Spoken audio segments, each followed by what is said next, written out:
Welcome to the WikiLeaks press conference on CIA Vault 7 dark matter and associated issues, which we will get to in the questions. Today, March 23rd, 2017, WikiLeaks releases CIA Vault 7 dark matter, which contains documentations for several CIA projects, including of that name, that infect Apple Macintosh computer firmware, meaning the infection persists even if the operating system is reinstalled. Developed by the CIA's Embedded Development Branch, EDB. These documents explain the techniques used by the Central Intelligence Agency to gain, quote, persistence, unquote, on Apple Macintosh devices, including Macs and some iPhones, and demonstrate their use of EFI/UEFI and firmware malware. What does that mean? That means that this is a malware technique developed by the CIA to insert its malware and viruses into people's computer systems, Macintosh computer systems, which doesn't store itself on the regular hard drive that people use, so that even if you throw away your hard drive and reinstall your operating system, the malware persists. In fact, the development notes of the more recent versions of this malware show that the CIA believes that the malware will even persist across quote, infector, is stored on modified firmware of an Apple Thunderbolt to Ethernet connector. That is a device made by Apple to produce, it's like a USB dongle, a dangerous dongle in this case, to connect to the Ethernet. And the CIA has modified that to use it to take over the computer system at boot time before the Mac firmware password is demanded. Another CIA project that we have published today, Dark Sea Skies, is, quote, according to the CIA, an implant that persists in the EFI firmware of an Apple MacBook Air computer and consists of dark matter, CP, and night skies. These are, respectively, EFI, kernel space, and user space implants. What does that mean? That means that you shouldn't think of CIA malware as simply one program that is one little virus that connects to a system and does one job. In fact, there is effectively a malware ecology that has been developed by the Central Intelligence Agency over the last decade, with many different interacting components, some that are infection, embed itself into a Macintosh device so that it couldn't be cleaned out and so that it could hide from antivirus products. And even if you didn't have an antivirus product that detected it, that you might suspect that there's a problem and reinstall your operating system. But by using this EFI method, the CIA is able to keep Triton embedded into Apple Macintoshes across upgrades. While the Durstake manual released today is from 2013, other WikiLeaks Vault 7 documents show that, which we have linked to in our press release, show that as of 2016, the CIA continues to rely on and update these systems and is working on the production of Durstake 2.0, which includes advancements on some of these methods. The efforts there are documented in one of the CIA wiki development pages, which we released last Tuesday, but which has not been remarked upon. Also included in this release is the manual for the CIA's Night Skies, which is a, quote, beacon/loader/implant tool for the Apple iPhone. What's a beacon? It's a system used by intelligence agencies starting back in as early as the 1950s, where you would put a bug, say, in someone's car, and it would give off radio signals, and through that you could track it. Well, modern beacons infest things like iPhones, and they report back over the internet where the iPhone is, other stats on the iPhone back to the CIA, saying, here I am, I'm awaiting instructions, give me more instructions. Noteworthy is that Night Skies had reached version 1.2 by 2008. So that means it had been in the process of development for some time, by 2008, but it is expressly designed to be physically installed onto factory fresh iPhones. Not an iPhone that has been stolen from you by a CIA asset and then implanted with this material, but in an iPhone before you even get it. That is not saying possibly some other applications as well from reading these documents, other interdiction methods, which is, say, for example, if the CIA has an asset, maybe it will give one of these phones to its asset, or give them to the asset to give to someone else. Okay, so that's the new release for today. I want to put it into some political context, and I find this very important. There's a lot of good technical publications, like Wired, Motherboard, and so on, and these technical publications concentrate on the technology, and they're all a bit in love with the technology, and these publications are in fact very easy to, unfortunately, politically fool through the use of euphemistic code words, which are perceived to be funny. For example, there were several Japanese smileys in the publications we produced on Tuesday.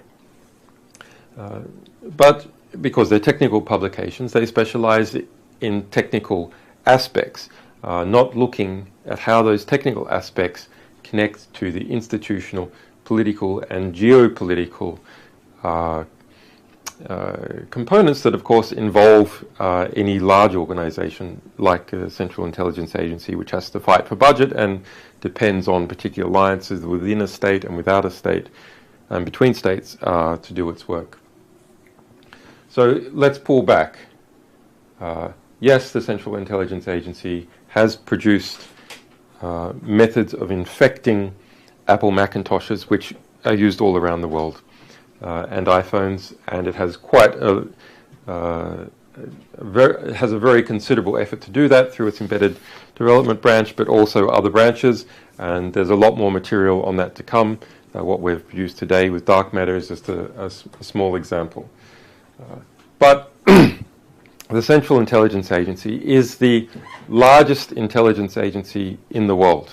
Now, it's an an organization with tens of thousands of people. There's many good people in there. There's internal divisions about some of the unethical practices that have been conducted, and every country that wants to be independent and determine its own CIA should be broken into 1,000 pieces and splintered to the wind because it had gotten so out of control. This lack of control comes about in a very obvious manner. You have a secretive agency, and secrecy, of course, breeds corruption normally, but you have an agency which trains its people to lie and to engage in cover-ups and clandestine activities. So already you have an agency whose staff receive values and expertise that make them very hard to manage and very hard for there to be internal accountability. And then, because the CIA crept from being an agency which reports on what is going in the world, potentially a positive thing to understand the world and produce comprehensible reports about what is occurring, to an agency which reports on the world and then commits actions to overthrow governments, to influence elections. The Cornell University report from last year says that the Central Intelligence Agency and associated agencies in the United States since 1949 have interfered in more than 81 elections around the world, not including coups. It then became an agency which reported on its own activities in the world and recommended what activities to conduct. So this means that the agency The CIA is more known because it's more directly involved in political action, but the National Security Agency was doing vastly more electronic spying, and as a result it had a larger budget and it could fight for its place at the budgetary table. Since 9/11, the Central Intelligence Agency has overtaken the National Security Agency as the budgetary dominant intelligence agency within the United States. Its budget is now about 1.5 times that of the National Security Agency, so the position has been reversed. As a result of that tax largesse, the Central Intelligence Agency has increased its institutional ambitions to the point where it is rivaling the Air Force now by commanding its own worldwide drone fleet. It is in some ways rivaling the FBI, not so much internally in the United States, or it does provide support to internal operations, but by being an armed force outside the United States, conducting interrogations, renditions, torture, at least for a period, applications iPhone last September. That information has come out. You can find it if you search for it. If you search for it hard on some dark site, it's a very interesting question. Who's done that? I speculate probably Ukrainian intelligence agency, but it's not entirely clear who's done it. But it does show just how invasive it is, because people now put nearly all of their lives, and not all of their lives, but they put a substantial fraction of their life, their most intimate communications with others, where they are, their thoughts as they search for things, into one device, a smartphone. And so where a smartphone is hacked, not only can they be hacked, but once they are hacked, because of the unification of chat systems, communications, etc., video into one smartphone, the large extent of the life is exposed. Okay, let's move to questions. Thomas Fox Brewster, security reporter from Fox News, says, you made demands of tech firms before handing over CIA exploits. What were those demands, and has the info been handed over? Well, I think demands is a bit of a strange word to use. This is a serious business. These exploits that have been produced by the CIA can affect millions and millions of people. So it has to be done cautiously. There have to be security channels involved, and there has to be agreements that the vendors will in fact be responsive and will produce security fixes. WikiLeaks has no obligation. We're a publisher. We specialize in investigating, publishing, and fighting to secure sources and for the rights of journalists and others to freely express themselves. So this is not our business, but we work for us. It is my view that the security teams are actually very responsive and doing a good job at the major organizations. In some, there has been hold-up at the legal end and possibly the political end. And I'll just go through a chronology. On March the 12th, we contacted Mozilla, Google, Apple, and Microsoft. Cisco was also very proactive, and one of their lead security engineers contacted us proactively. Some of you will have noticed that they put out an advisory day before yesterday on one of the CIA exploits, which affects more than 300 types of Cisco routers, that has permitted Cisco to alert its users so they can disable that service, Telnet, which is has the hole which the CIA or anyone else can use to, in theory, exploit to get into these systems. We didn't publish the exploit itself, but a description of it, and that description was enough for Cisco to work out what it was. The same day, March the 12th, Mozilla replied agreeing to our terms. So what were the terms? Nothing surprising there. Industry standard 90-day response plan. So within the computer industry, there's been a debate over the years about what happens when someone finds a 0-day or security weakness in a computer system that that we use to underpin modern life. Many people use. Should you just give it to the manufacturer and say nothing and wait? Should you just publish it straight away? So everyone is aware of the problem and can take steps to deal with it. Well, the problem is if you publish it straight away to everyone, and there is actually a lot to be said for that. The problem is that all the good guys get it at the same time as all the bad guys get it. And therefore you've got a race condition between the good guys and the bad guys. Now, large organizations have dedicated computer security teams, and they can respond quickly and effectively to such notifications about vulnerabilities, and they do it all the time. But smaller organizations don't, so they can be ignorant or just unaware, or they don't know what to do, so they have to wait for some fix from the manufacturer. Okay, well, what about if you just give it to the manufacturer? You give notification of the vulnerability that you've found. What happens then?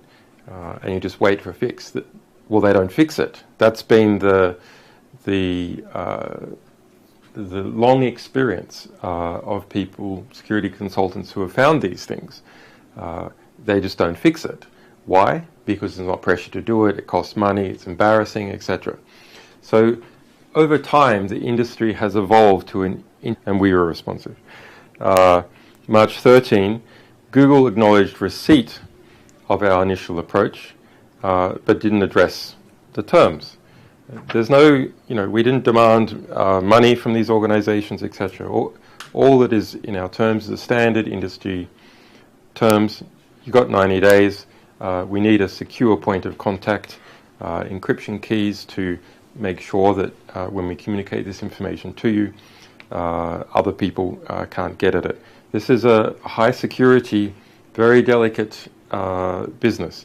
It's not something that involves just throwing out emails to random parties within an organization. March 15, MikroTik contacted us. MikroTik makes a controller that's widely used in voice over IP systems, which the CIA targets. March 17, Mozilla provided first feedback to us, asked for more files. March 18, we told Mozilla that we're looking for them. March 20 was the first contact from Microsoft. Not agreeing to the standard terms, but pointing to their standard procedures and a PGP email. Same day Google replies, pointing to their standard procedures in a PGP email. So it's a bit coincidental that there's this 8-day delay, and then both Google and Microsoft respond. It has been at the legal and perhaps political level. Why is that? Well, my belief is that, and it has been argued by others, is that that Microsoft, Apple, Google, etc., have a number of contracts with the US government. In fact, Google is declared to be part of a member of the Defense Industrial Base. I've written about that in a book about Google. You can search for Google is not what it seems for that essay. And the kind of computer security people that you need to understand this are frequently involved in a revolving door with military and intelligence contractors. And so they often have security clearances, and a bizarre and frankly counterproductive standard has arisen in the United States, which makes it hard for security workers and some people within the security agencies to look at and share published information where there is a claim that information derives from classified US government documents. It's been enormously counterproductive. We've seen it in several of our publications. And it's used also for political reasons, to tell intelligence agency workers and contractors involved in the US intelligence community that they're not allowed to read WikiLeaks, they're not allowed to read the New York Times when it publishes information about abuses that are occurring in intelligence agencies derived from our material or independently sourced. So it's a dual purpose. It's used to prevent people in the intelligence community from having intellectual exposure to arguments about why their organization is doing poorly, and at the same time to security flaws in their products that can be pervasive and affect everyone. So they have systems to turn those around very quickly, sometimes a matter of days. Other times they get lazy or distracted, or the security flaw affects a system that is involved in many other systems, and then therefore requires extensive testing before the patch is sent out, because you could have a security flaw in your security flaw, and that has happened in the past. Sorry, you could have a security flaw in your fix to the security flaw, and that has happened. And so those can take a few weeks. But we're giving them 90 days, which tends to be on the upper end of the disclosure timeline. Of course, in a particular case, if a manufacturer writes to us and says that this particular flaw, this particular vulnerability that the CIA is exploiting is extremely difficult to fix in practice, extremely difficult to create a patch for, and they need more time to test it and roll it out, etc., then that's a dialogue we can have. Jeff Peggs from CBS News: why did you release the documents on Tuesday? Could you comment on the timing? That's clearly referring to Vault 7 Part 1, our first release of the CIA documents, which you can find at wikileaks.org/CIAV7P1. That's CIAV7P1. Well, I mean, this question, unfortunately, is like many questions that I feel are politicized. Instead of looking into what information has been released, which is extensive, more than 8,000 documents, in this case from the Central Intelligence Agency, and what that implies and who it might affect and what people can do about it to remediate it, or what does it say about where these kind of intelligence exploits are going, it tries to erect some kind of what seems to me to be a conspiracy theory about the timing to distract from the content. I think that is unfortunate. In the initial press release, we document exactly why we released an intelligence publication in history. So how these things go is you do a survey of the material you have, then you concentrate on more in-depth surveys of particular parts. You try and understand who in the world is the best or has the best expertise, and understanding that can they be trusted to keep material confidential during the research phase. Do they have the necessary OPSEC, the necessary operational security? Can they secure themselves while they do this research? That's a really hard problem, because look at what we're publishing.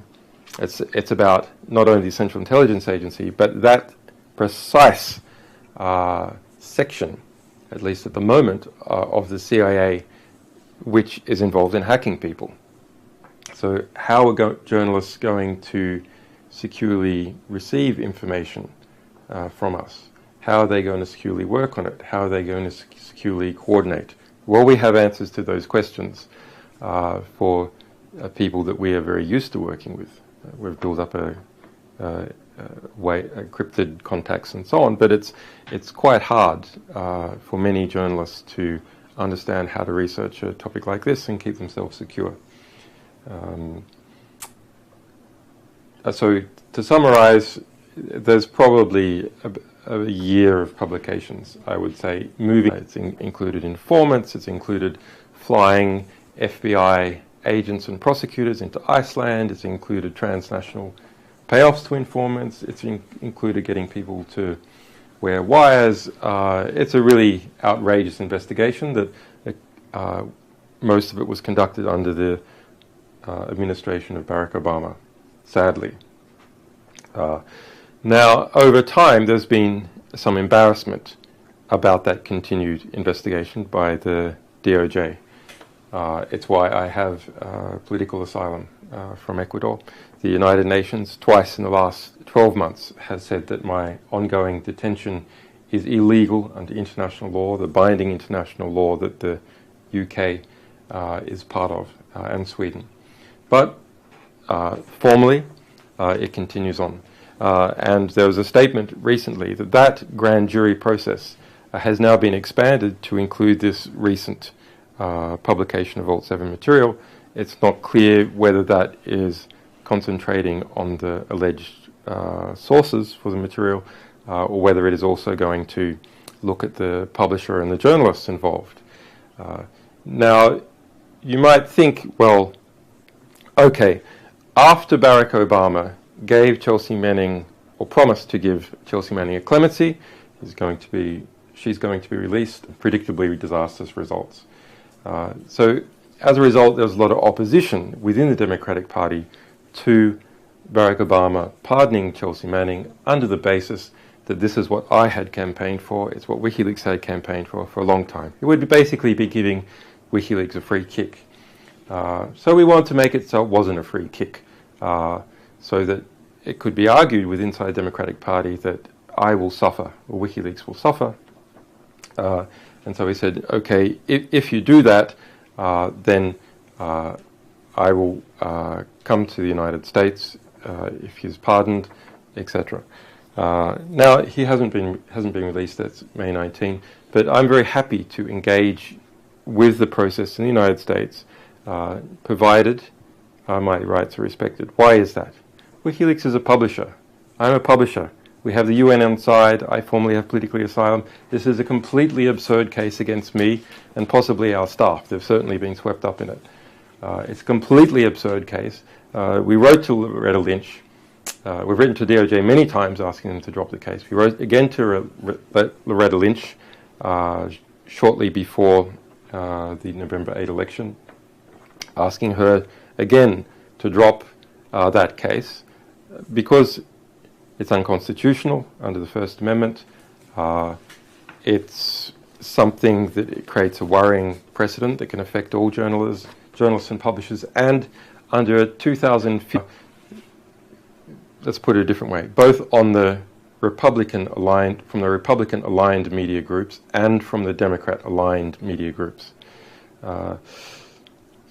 It's, I think, a very sad situation to see an organization like the New York Times, MSNBC, HBO's Bill Maher, giving space to well-known conspiracy theorists like, for example, Louise Mensch, simply because they are saying something that attacks the other side. That's a real fall down in the standards, in journalistic standards.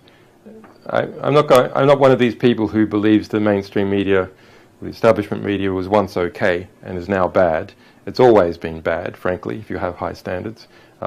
Let's look at the New York Times. We can go back to 1917, where the New York Times was campaigning to put Eugene Debs in prison editorially, not just op-eds, but through its editorial board, campaigning to put Eugene Debs in prison for saying that Americans shouldn't take part in World War I, because America didn't have, was it really in the interest of the people who were being shipped off to World War I to fight and die in the trenches in France? Was it actually in their interest or someone else's interest?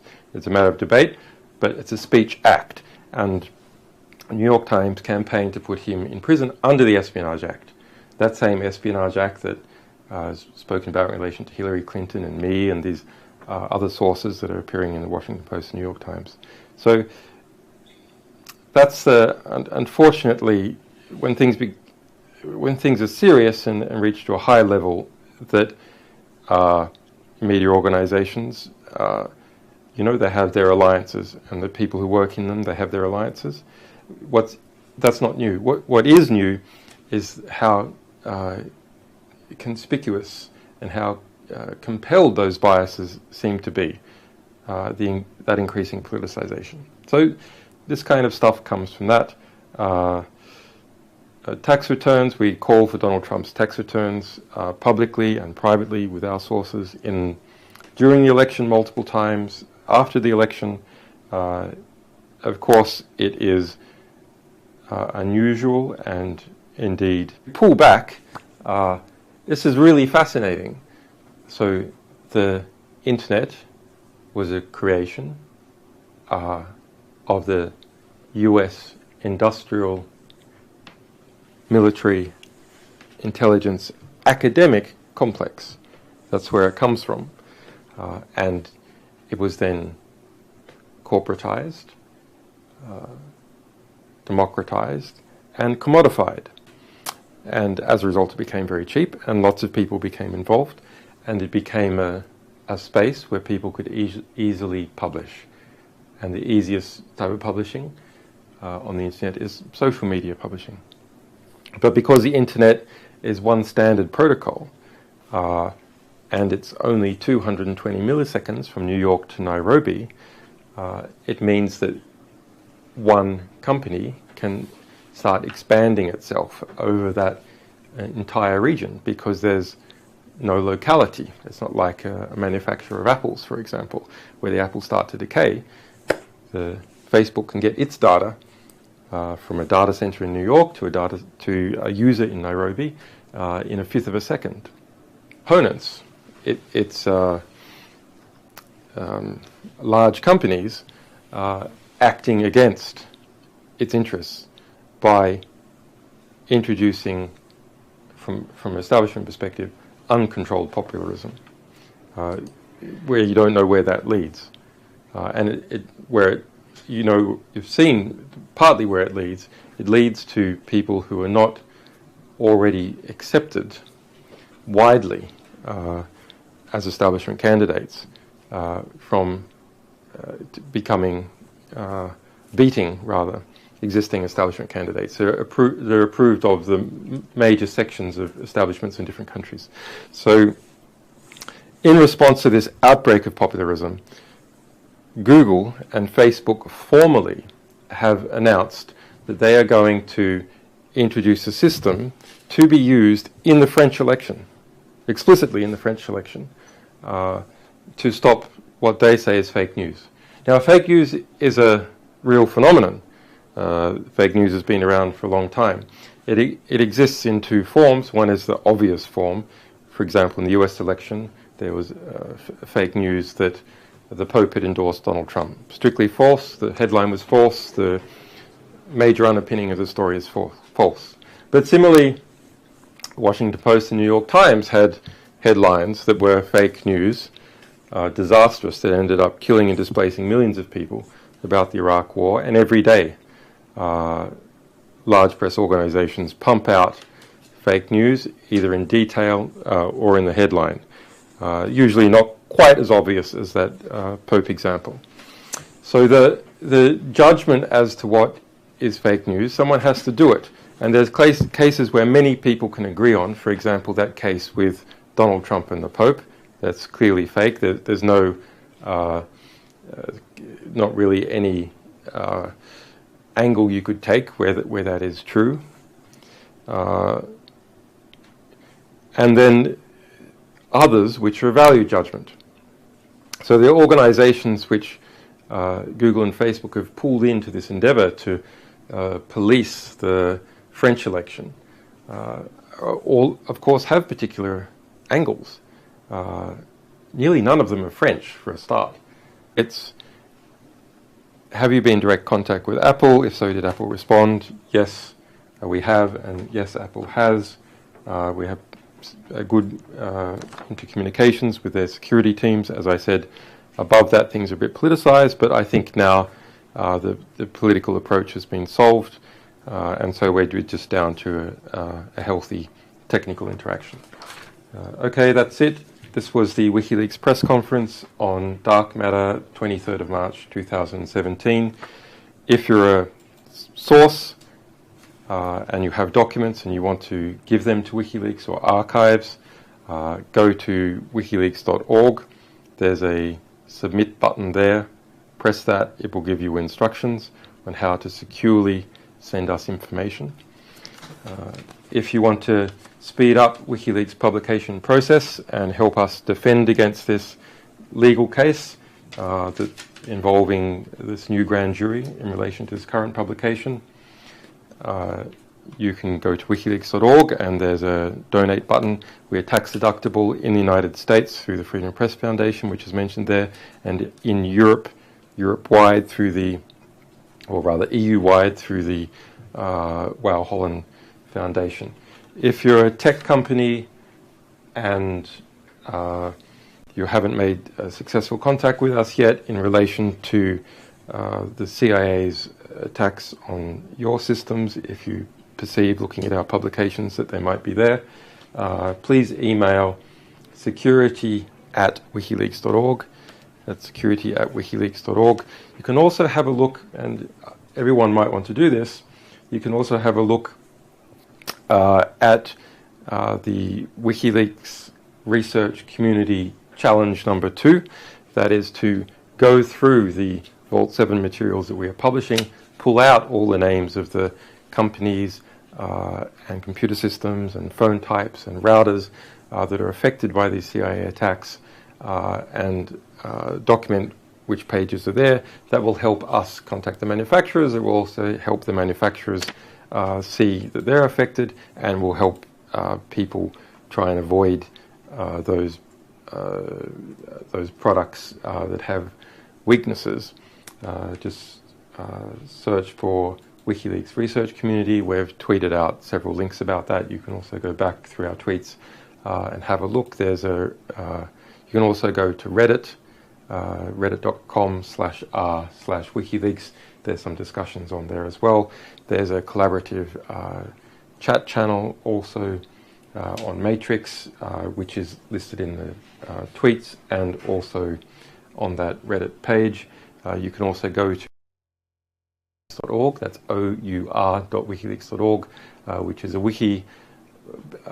It's not something that WikiLeaks staff approve. It's from the open crowdsourced research community, so we don't approve of what's written there, but it's getting more cohesive and accurate. And go to our.wikileaks.org, you can look at Vault 7, and the research community project is listed there. My name is Julian Assange. That's it. Thanks, guys. Bye.